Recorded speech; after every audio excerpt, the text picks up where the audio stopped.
রংপুর সদর উপজেলা পল্লী উন্নয়ন কর্মকর্তা মোহাম্মদ ফরহাদ হোসেনের ওপর হামলা ও সরকারি কাজে বাধা দেওয়ার অভিযোগ উঠেছে।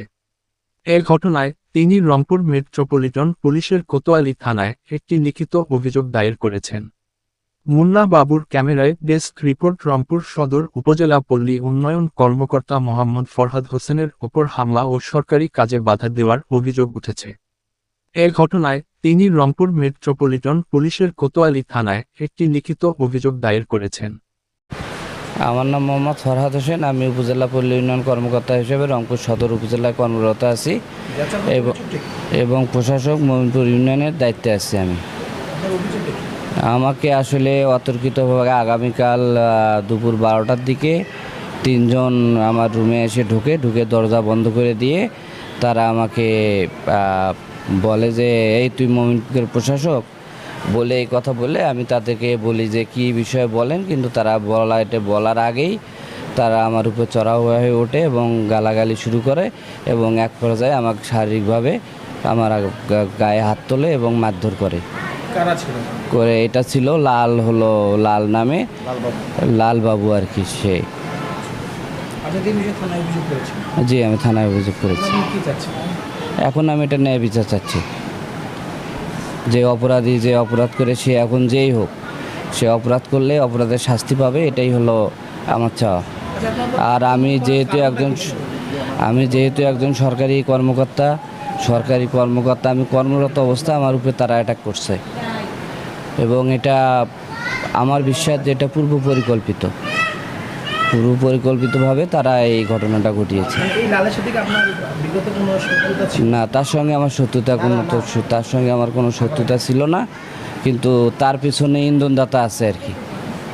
তার পিছনে কেউ ইন্ধনদাতা হিসাবে কাজ করছে আর কি, তার পক্ষ থেকে সে কাজ করছে।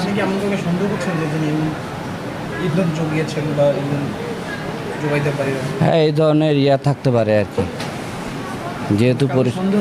যেহেতু পরিষদ সংক্রান্ত ইউনিয়ন পরিষদ সংক্রান্ত বিষয় নিয়ে তারা কথা বলছে, আর সে হলো পরিষদের লোক না, সে হলো মহানগরের লোক। আর আমি যদি পরিষদের সমস্যা, সেটা পরিষদের সমাধান হবে, কিন্তু মহানগরের লোক এখানে এসে সে কথা আসলে বলাটা তো এটা একটা পরিকল্পিত। হ্যাঁ, সে বলছে যে আমি যুবদলের সাথে সম্পৃক্ত আছি, এই কথা বলছে। না, মহানগর। জি, বলছে সে।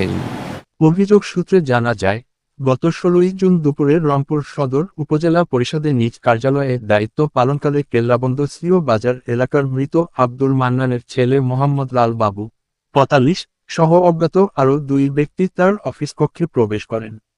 এ সময় তারা তাকে গালিগালাজ ও সরকারি কাজে বাধা প্রদান করেন বলে অভিযোগ করা হয়েছে। ফরহাদ হোসেন অভিযোগে বলেন, প্রতিবাদ করলে তাকে এলোপাতাড়ি মারধর করা হয়। এক পর্যায়ে তার বাম কানের জোরে আঘাত করা হলে তিনি গুরুতর আহত হন। পরে স্থানীয় লোকজন তাকে উদ্ধার করে রংপুর মেডিকেল কলেজ হাসপাতালের জরুরি বিভাগে নিয়ে যান। সেখানে প্রাথমিক চিকিৎসা শেষে বিশেষজ্ঞ চিকিৎসকের পরামর্শ দেওয়া হয়। এ ঘটনায় রংপুর -3 আসনের সংসদ সদস্য মাহবুবুর রহমান বেলাল এবং অধ্যক্ষ আব্দুল গনি পৃথকভাবে ঘটনার তীব্র নিন্দা জানিয়েছেন। তারা হামলার সঙ্গে জড়িতদের বিরুদ্ধে দ্রুত আইনগত ব্যবস্থা গ্রহণের দাবি জানান। এ বিষয়ে রংপুর মেট্রোপলিটন পুলিশের কোতোয়ালি থানার officer in charge OC Mohammad Nazmul Kader বলেন, কোতোয়ালি থানায় একটি লিখিত অভিযোগ পাওয়া গেছে। অভিযোগের বিষয়টি তদন্ত করে প্রয়োজনীয় আইনগত ব্যবস্থা গ্রহণ করা হবে। ঘটনাটি এলাকায় ব্যাপক আলোচনার জন্ম দিয়েছে। পুলিশ অভিযোগের তদন্ত কার্যক্রম শুরু করেছে বলে জানা গেছে। স্যারের মাথাটা এখন ভাইয়ের মাথাটা ঘোরাচ্ছে, ব্যথা হচ্ছে। আর কানের পর্দাটা আসিফ আনোয়ার স্যার আবার ডিপার্টমেন্ট প্রধান স্যার এরা একটু আগেও পর্যবেক্ষণ করে গেছে। স্যার বলল যে কানের পর্দাটা ফেটে গেছে আর কি, এই অবস্থা। না, আমি কাউকে দেখতে পারিনি। ওখানে যাওয়ার পরে এখন না, এইরকম কোনো পাইনি, কিন্তু বিভিন্ন জায়গা থেকে বিভিন্নভাবে ফোন দিয়ে ওরা বলতেছে যে মীমাংসার জন্য বা কোনো মিউচুয়াল যেটা আর কি, এটার জন্য বিভিন্ন প্রস্তাবনা আসতেছে। আমরা এটার যেহেতু উনি একজন সরকারি কর্মকর্তা উপজেলার, এটার সুষ্ঠু তদন্ত হয়ে একদম এটার সঠিক একদম বিচারটা চাই আর কি।